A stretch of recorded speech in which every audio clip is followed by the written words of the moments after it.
Hey there, it's Debbie from Heart of Gold. I just had a chance to do a video chat with Leora Friedman, who is the founder of Music is Medicine. Music is Medicine is an organization she founded when she was starting her junior year of high school, and it was all about recording and writing original songs to inspire kids who were sick in hospitals so that they could be inspired to heal themselves and feel better. She's now a sophomore at Princeton University, and she took time out of her kind of crazy schedule to sit down and talk with us about what it takes to juggle it all, what college has been like for her, how her organization has played a role in getting her where she is today, and also offer some really great insights for girls who want to create their own organization. So enjoy the interview. I started when I was like 15 with my sister, actually, in our like community, like my small town, like Baltimore, at a hospital there. And I guess this is important for like other girls out there because I didn't like start with this grand idea. I'm gonna like become an organization and try to like make these programs with celebrities that change the world. I kind of started out, oh, I like to play guitar, I like to sing. Let's do this fun project in our community over the summer when I have nothing else to do. But hang out with my siblings and play video games. So that's really how it started. And then I think after that, it was the fact that like what I did kind of like I won a grant after that from Do Something. And then after that, I got more publicity and I started getting these emails and contacts from teens like around the country saying like, "Oh, I want to get involved. Can I start a chapter?" And I was like, "Whoa, so this is actually something that can be used not just to like help me to make a difference, but like other people around the country." So Mm-hmm. I guess don't like for girls out there, don't expect like your project to like take off at the moment you start it. Think big, like think about the future. Think, oh, cool, in 5 years, maybe I can do this amazing thing. But at the same time, like start small, start in your community. Every little thing you do counts. Every person's life that you affect makes a huge difference. Like this summer, I was volunteering at Johns Hopkins at the Pediatric Oncology Ward, just like playing music. I think I was playing like Demi Lovato's Skyscraper, and like there was like one cancer patient in the playroom at the time. There were like barely any cancer patients there, but like I stayed there for a few hours, just like playing for every like patient that like walked in randomly, and like just like playing that song, like the patient looking sad and then like looking at me, and then like you can like see their face like visibly brighten, and they were like obviously happier. It was like an amazing feeling. So remember that like every little person that you help counts. Can you give us your secret to juggling it all? Okay, yeah, that's something I still struggle with, like, on a day-to-day basis. Even, like, today, I had class till, like, just an hour ago. I finished class. I have, like, a bunch of homework to do, activities, everything. It's crazy. But, I would say, first of all, just do things that you're passionate about. If you're passionate about what you're doing, if you're busy all the time, it's not stress. It's actually, like, really invigorating, and it makes you a better person, and I love it. Like, I love the feeling of waking up and saying, like, okay, yeah, I have a lot of class, but I love the classes I'm taking. I have so much work to do with music as medicine, but I love what I'm doing, and I am so grateful for it. So even if you're busy and it feels like a lot, it's positive energy. So first of all, make sure you're passionate what you're doing. Balance is really important. Like make time for your work, but also like make time for friends. Make sure you have a social life and you stay close with family and yeah, like stay balanced. Don't let it overwhelm you or change who you are. Make it make you a better person, I guess. I have to like think of these myself. Like honestly this past year, like freshman year of college, like trying to transition from high school and maintain music as medicine, it's been like really, really tough. But if you just love what you're doing, it's definitely possible and I would definitely recommend it because if I just focused on school, I feel like I wouldn't be the person I am. Having these outside passions really helps shape your identity. And I think that's what a huge part of college is all about, not just studying academics, but really figuring out who you are. How do you think Music is Medicine contributed to your getting into Princeton and getting into college? Right.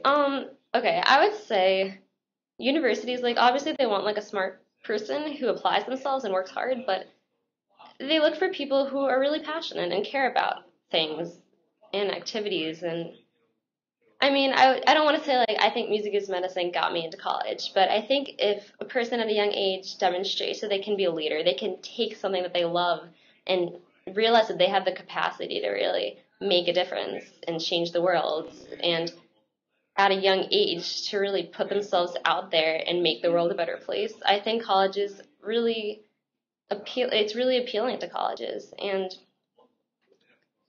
I'm not going to tell kids to like go and like start an organization or do a community service project to get into college, but when you're in high school, it's the years where you really have time to figure out who you are and what you love. And you really have the resources also, like parents. You don't have to have a job. You don't have a family. So really take that opportunity to put yourself out there and try new things. And in the end, if it gets you into the college of your dreams, that's awesome, But it's just another stepping stone on your path to like becoming a contributing member of society, to becoming an adult. I think that's really important outside again from just academics. How is college going? You're a sophomore this year? Yeah, so I just started my sophomore year. I think this is my third week of classes, I think. So just started. I love it. It's definitely a lot more challenging than high school, but in a good way. It's like very invigorating. It's a good challenge. College is really great. I'm pre-med right now.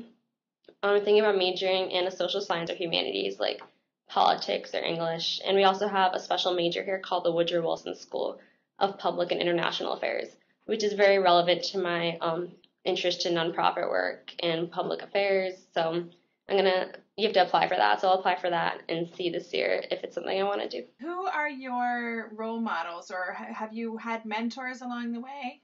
Yes. Okay. Yeah, I want to talk about that actually because I truly believe like without like people to look up to and mentor you, like I would definitely not be the person I am, honestly. I think it was at a Do Something conference from the Youth Advisory Council a couple years ago that I was totally inspired, not by like, these top philanthropic officials or like anyone successful in business or media, but honestly by teenagers, like people my age and younger who had organizations, had projects that they were so passionate about, worked so hard in, were able to maintain normal like social lives and school academic lives, but at the same time have these passions at such a young age. It was like so inspiring to me. And after that, I feel like that made me more passionate about my cause. Before that, I thought it was cool and it was fun. But after meeting these other teenagers who just really were so in love with what they were doing, it really made me love what I wanted to do and what I was doing so much more, honestly. So I would say teens, people my age, have mentored me. And of course, through conferences, through Do Something, and other opportunities I've been lucky enough to have, I've also met like adults who have been so supportive of what I'm trying to do and given me input and advice. How can we support the work you're doing? And if girls who watch this want to get involved in supporting music and is medicine, what can we do? Yeah. So first of all, we have like a couple of programs. First is like the chapters program.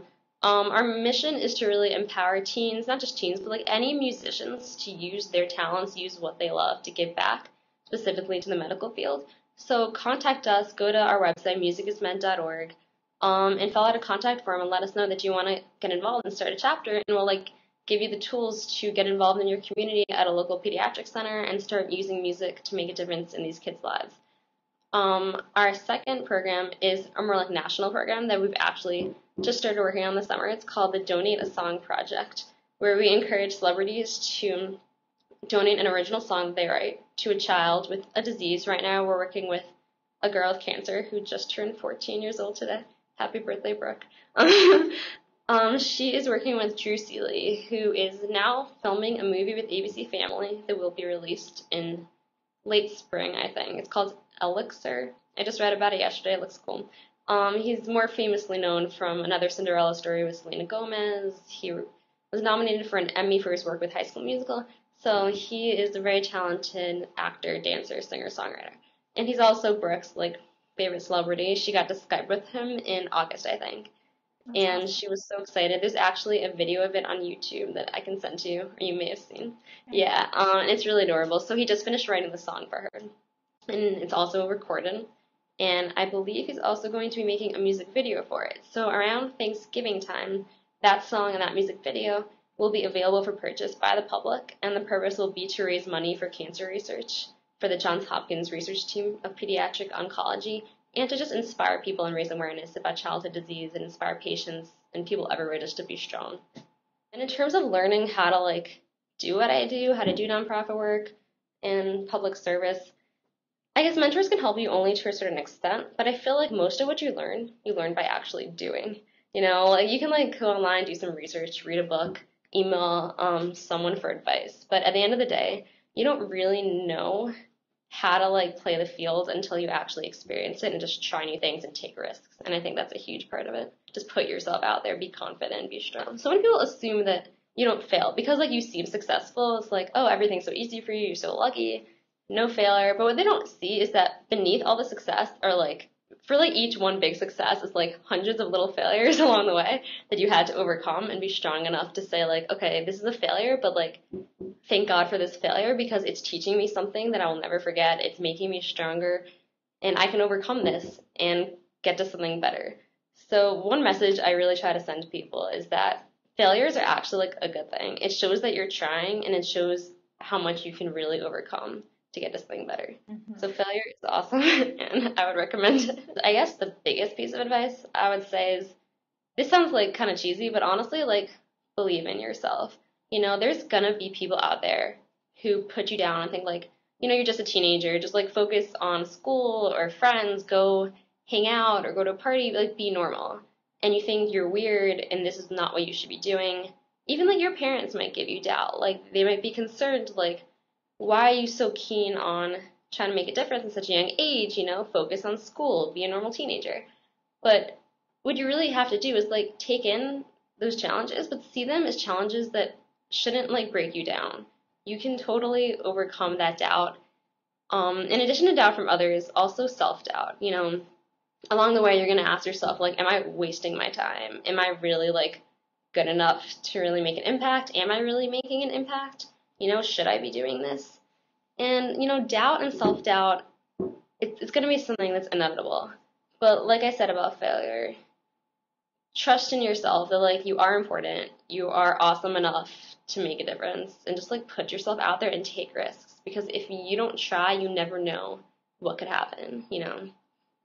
So I really believe that. It was so nice to talk to you, Leora. Your project is amazing. I'm so excited. You're the first person we could feature on our YouTube channel, our new YouTube channel. And congratulations on what you're doing. And please keep us posted on what's going on and how we can continue to support you. So much for the support. It was so great talking to you. This was so much fun. Great. You too. Bye. Bye.